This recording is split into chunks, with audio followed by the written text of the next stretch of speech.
If you're playing Dynasty Fantasy Football, championships is the aim and building an empire is the goal. 2024 saw a lot of success for the RotoViz team across the board in terms of the Dynasty leagues and the information that was shared on the website. But Shawn, we are going to talk today a little bit about some of the biggest takeaways that you had in particular from reviewing kind of your Dynasty portfolio and an article you had up on rotoviz.com. It will be shared in the show notes as we go through some of the players. We talked about this a little bit earlier in the week as we went through some of the prospect evaluation stuff, but looking at just the general landscape of where maybe what's overvalued, what you should be doing to kind of try and fill out your roster to get an edge on your league mates. That is, I think, going to be quite an interesting conversation here as we go through it. And I'm going to set it up here, Shawn, because you have gone through position by position, but is there a position that you would like to start the conversation at? Well, we tend to start off by talking about how quarterbacks are overvalued. I got a nice note from Monty in the aftermath of this coming out. He obviously is one of my co-managers from the teams that I profile in the piece. We were able to win last year with just Bo Nix, a player that we added during last year's draft. It was a situation, and I kind of went through this in the piece as well, where we made multiple picks before selecting Nix. So part of it is looking at the situation and saying, even if this is the target, even if QB is the need, we want to take Malik Neighbors first. We went over in the previous show why you had to get shares of Neighbors if you possibly could. We actually traded in to take Xavier Worthy second with the strong regular season finish and some of those things we saw in the Super Bowl. I'm very excited to see where that goes in the future. And then it wasn't until the second round, again with a trade-in, where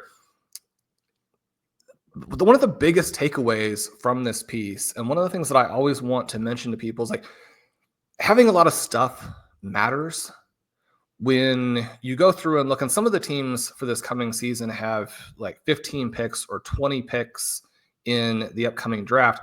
Colm, we have 16 players on the roster. You have a 20-player limit. If you draft another 20 players and you have, 35-ish guys, right? 30 to 40 players, you're going to, in theory, have to cut a huge number of them. That's not really the way that it works. You're going to trade out of some of those picks during the rookie draft itself. You're going to take a lot of flyers on people, especially at the end of the draft. One of the players I talked about a lot as being, in some ways, the entire difference maker on rosters was taking Jonnu Smith with a 6th round pick last year. You don't necessarily know. Sometimes you get fooled in that you keep the wrong guys.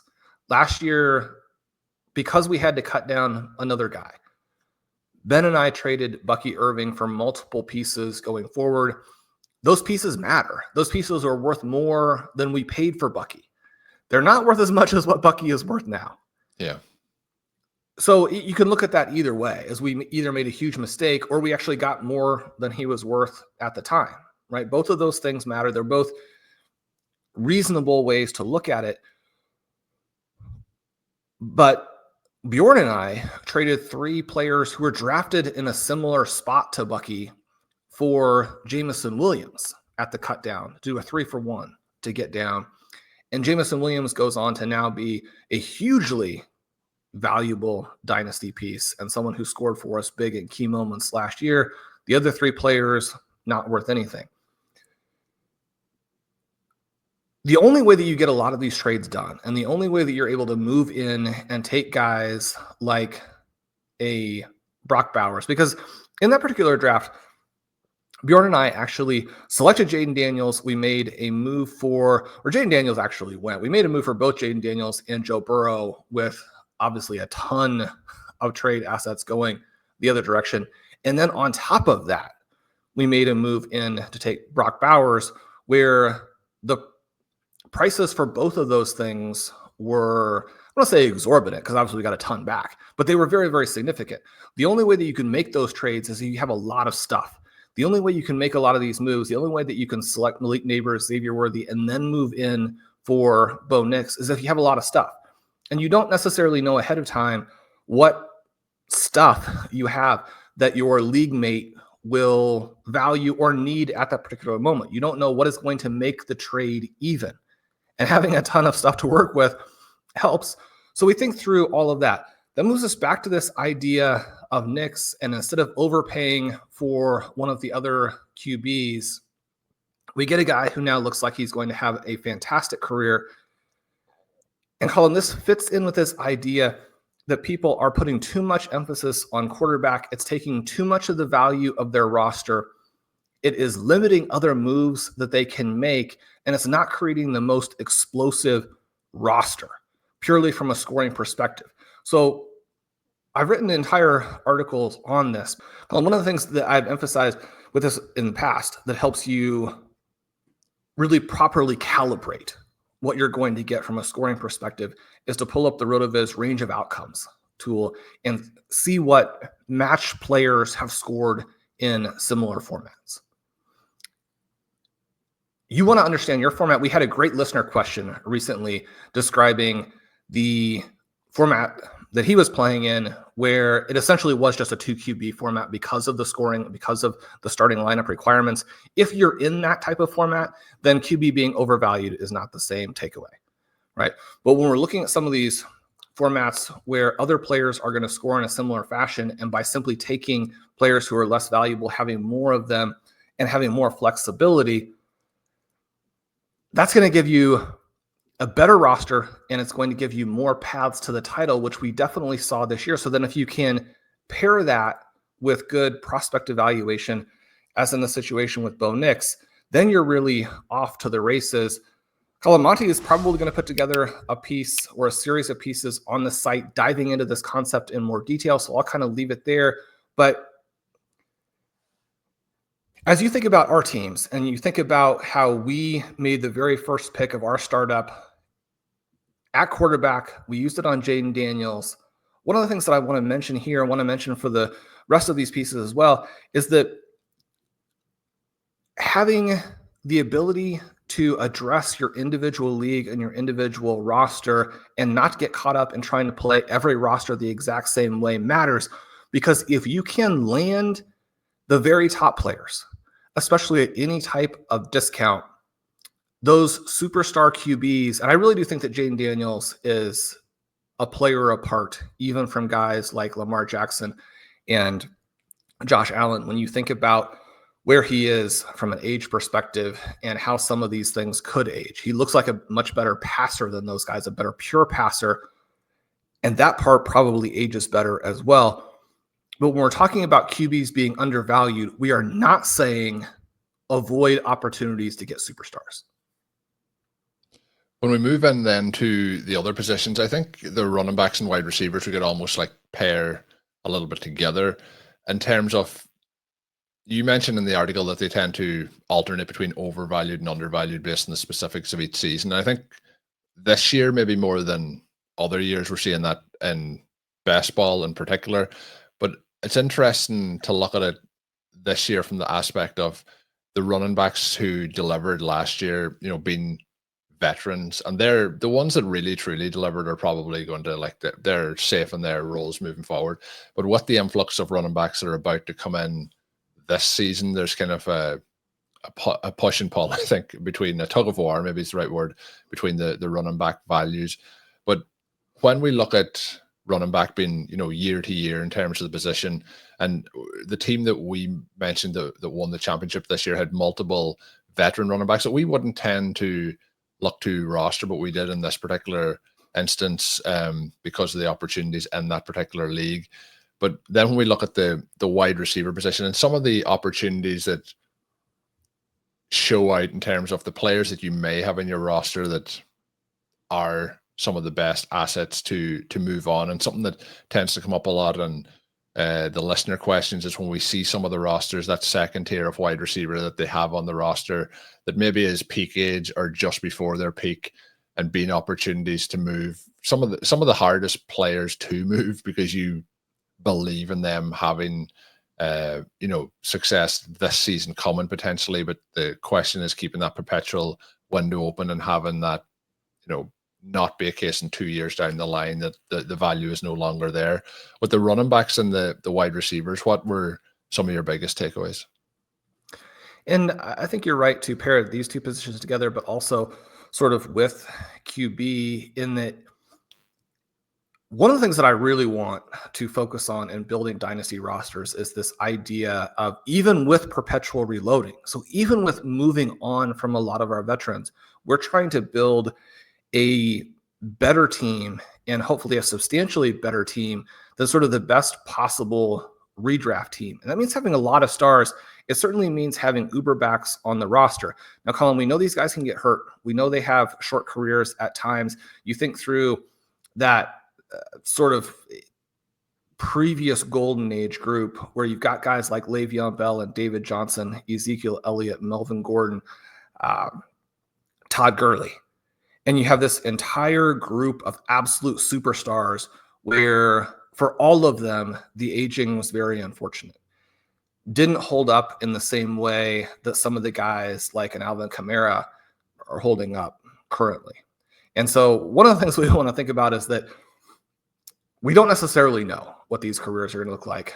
But if you can get the superstars, and especially if you can get them as young players, where you have a variety of ways to use them, both as points and as tradable assets, that is huge. One of the reasons that Monty and I and Bjorn and I were able to have the success we had last year was that when we were faced with choices between taking a quarterback who moves the needle a little bit less or taking Bijan Robinson, we went ahead and got Bijan.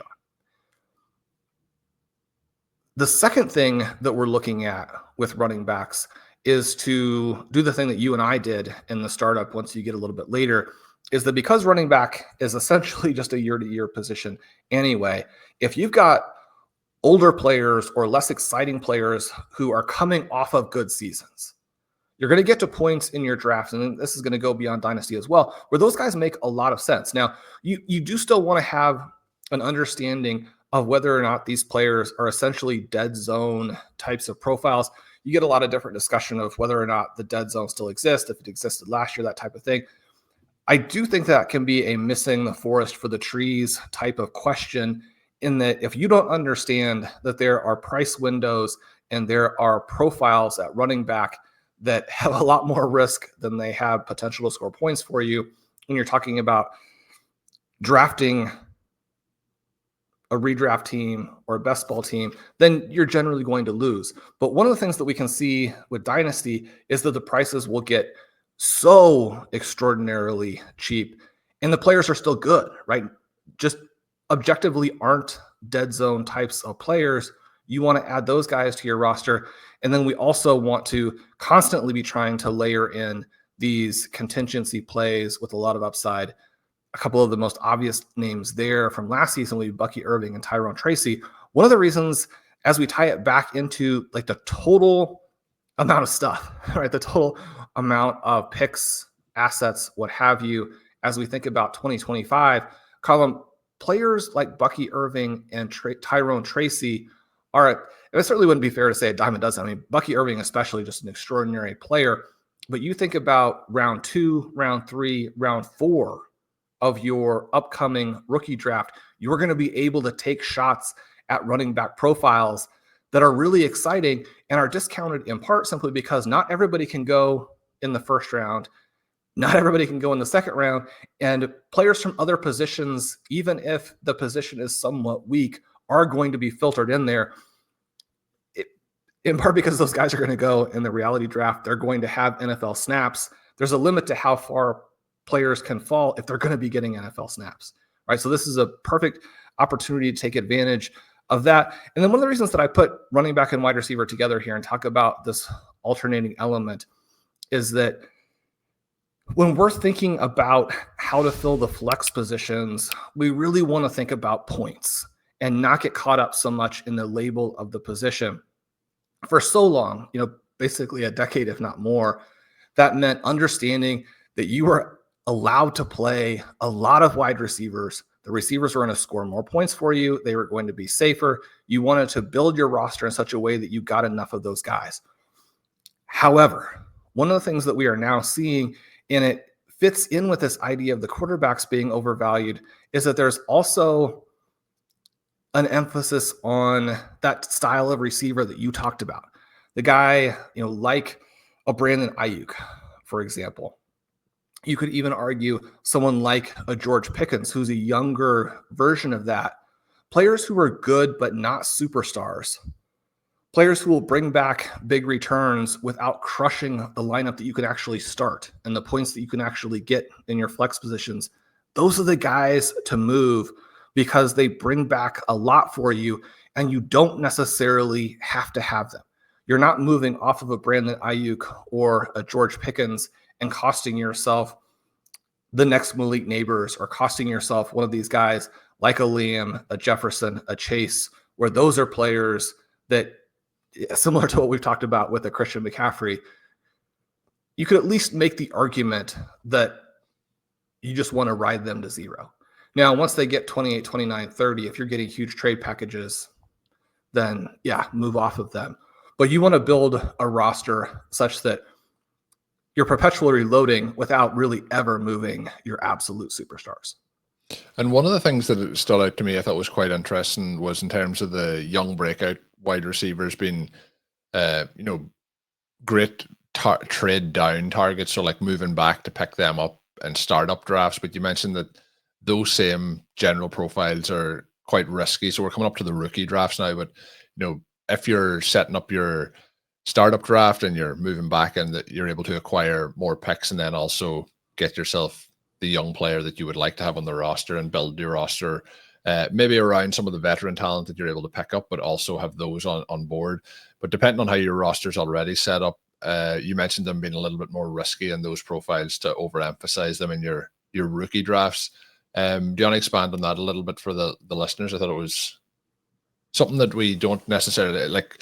It's kind of a specific example because people are thinking about the rookie drafts rather than the startups. But some of these teams that we have will have similar profiles on it than maybe some of the rookies in this class. And then obviously there's a differentiation between kind of the risk tolerance that you want to add to your roster. Yeah, and I think that is going to be especially relevant as we look at this year because outside of McMillan, and some people will even want to include him, and that's probably justified. There's a lot of risk. Luther Burden, someone I think is very exciting. The folks that we've had on talking about prospects have been all over the map on him. Regardless of what you think about Burden, I think it would be surprising to not also admit or discuss or simply believe that you are taking risk with someone who hasn't. If you have Luther Burden and you have Marvin Harrison, you have like one full superstar prospect. But with both of them, you have some concerns, even with as good as they are. Certainly, you look at someone like a Matthew Golden, and if you're talking about one-off best ball drafts, you can look at his price and say, well, at that price, it probably doesn't kill you, and you don't know, right? His prospect profile, as Scott was emphasizing, and I think as we've been shocked about, and as Blair and Kevin and I were trying to rank him for the rookie guide, we're just like, what are we even doing here? This is really weird the way he's being discussed by NFL teams.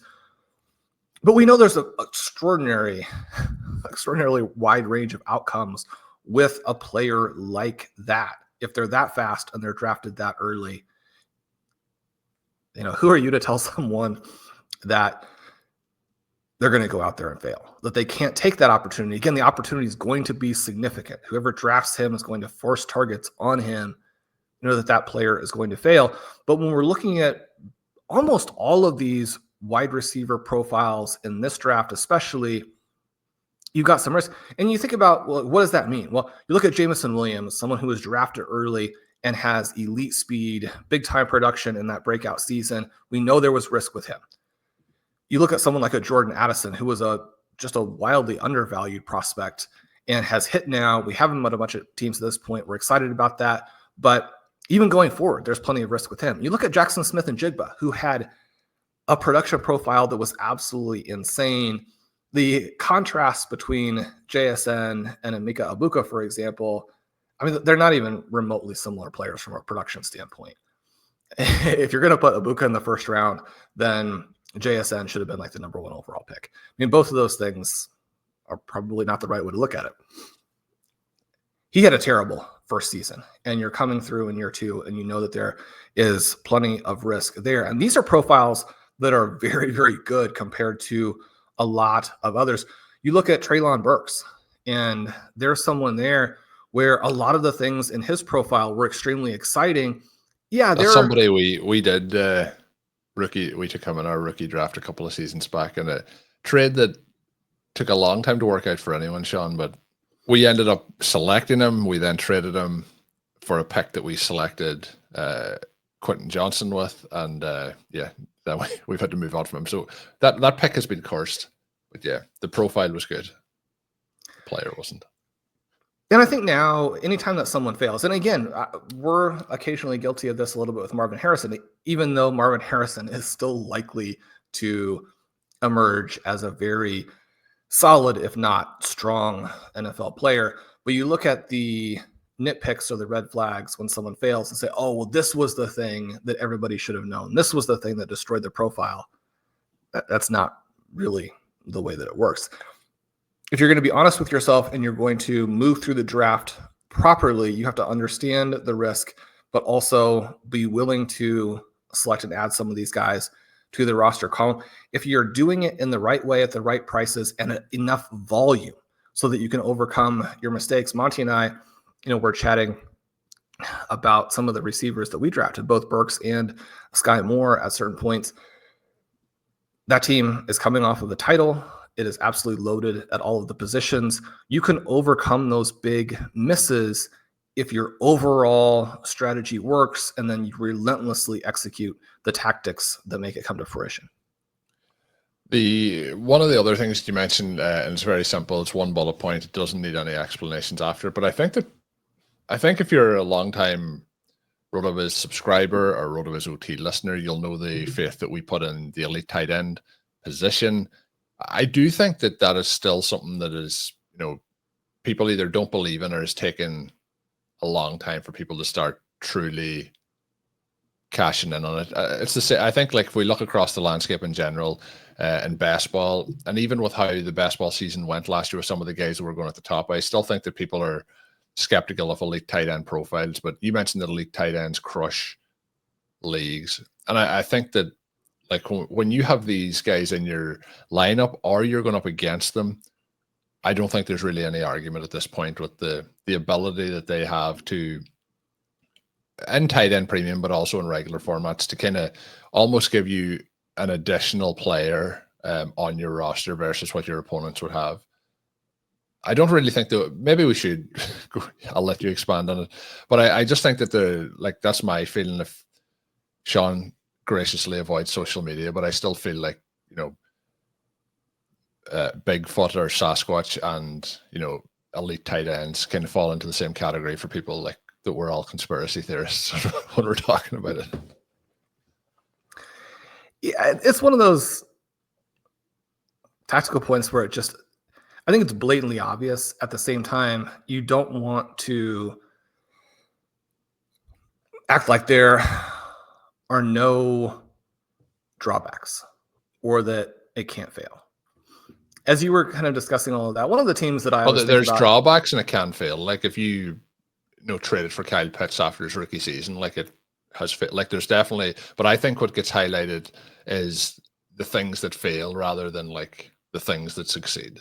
I think it's easy to make the argument that it didn't work with Dalton Kincaid and Kyle Pitts, so it won't work for anybody else. But the reality is that it has worked for a lot of profiles, and they're the ones that it hasn't worked for. Well, but I think the more reasonable argument is simply injuries and the difficult to time things. The Pitts and Kincaid stuff, I would simply say those are some individual player misses, which, yeah, it is a problem to miss. And you do want to be aware of We talked in the previous show about how enthusiasm and optimism can be a big weapon. You want to understand the spots where it could potentially work against you as well, and either adjust for that or be willing to take the consequences when it does happen. My concern with the elite tight end has more to do with, or you think back to where some people are frustrated with 2025. It's like at some point you're going to have to stop drafting Travis Kelce, and you can do it too early or too late. Both of those things are problems. Colm, you and I probably stopped too early. He had one more huge season after we were no longer drafting him, and that hurt us that season. Right? We didn't have him in 2025, and that helped because he hurt people. We didn't have him in 2024, and that helped because he hurt people in 2024. We won't have him in 2025. We won't. We will. The tight end that I always go back to, which was a massive weapon for me, but also not just occasional, but persistent heartache, heartburn, what have you, was Rob Gronkowski. Because when he played, you were essentially, like you mentioned, playing with an entire additional starter, but he often didn't play. And then he got to the point where he was playing and he looked like an action figure or something with multiple different pieces of metal holding his body together. He did have some of that going. You could never really tell if Rob Gronkowski was 100% because he always ran with a little bit of a hitch in his giddy up. Yeah. So you're like, I don't know if that's Rob Gronkowski or if that's injured Rob Gronkowski. They look very similar.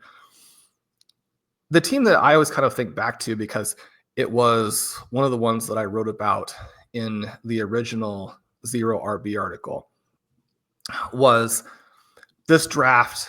It was a big high stakes draft. And usually in these types of drafts, people, more or less leave each other alone. You do get some interesting comments sometimes in the 350 types of levels. But in this one, I started out with Megatron and Jimmy Graham. The guy who selected Trent Richardson and Maurice Jones-Drew was absolutely adamant that he was going to win and that my team was going to finish last. That's one of those things where those four names and you're like, I've got a pretty good sense that Shawn's team won and that this other guy finished dead last. It didn't turn out to be a great year for Maurice Jones-Drew either. In many ways, we've moved on from a lot of the analysis in that Zero RB article still being directly actionable to folks. But I think that we can move on from things and lose track of what's actually valuable. And one of the things in there, one of the things that I think we're going to be dealing with a lot in 2025 is essentially that same type of mindset where people who are drafting the Trent Richardson and Maurice Jones-Drew equivalents in 2025 are going to feel very confident versus the people who are drafting the Megatron and Jimmy Graham equivalents in 2025. And if you're getting the Jimmy Graham equivalent, you have a leg up, right? You are in a better position than the people drafting anybody else if you're getting the peak Jimmy Graham. So then it comes down to, which guys are going to do this. And Colm, one of the reasons that I love having so much Sam Laporta, even though he's coming off of a disappointing season, is that you have him for the long term. And if you have multiple elite tight ends in your dynasty league, then you can work through when is the time to play them and when are these guys super hot. Sam Laporta was mediocre enough last year that he often didn't play in these dynasty lineups within our portfolios, despite a starting lineup that requires a lot of people and gives you a lot of options for the flex. But when he's hot, you can move him back in. But the other part of that is that if you're not playing Sam Laporta, that means you have Trey McBride or Brock Bowers and maybe both. Some of the teams have both. And you are just absolutely pounding people at those flex positions. Yeah, because also your opponents don't have those players as well. So they don't really have the opportunity to make that comeback. But that is where we're going to close it up on this one. Hopefully there's been some nuggets in there that you find beneficial for whether you're making your off-season moves or even if you're thinking ahead to your rookie drafts. Maybe you're trying to move some players before the draft happens off the back of what Shawn was sharing today. But the article will be shared in the show notes, so I would highly recommend going over and reading the full thing up on rotoviz.com. It is a free piece. If you are interested in signing up for a subscription, you can use the code RVRadio2025 at checkout to get yourself 10% off a 1-year subscription. My name is Colm Kelly. You can follow me on social media at Overtime Ireland. My co-host is Shawn Siegele. Check out all of Shawn's work up on rotoviz.com. And until we are back, have a good one.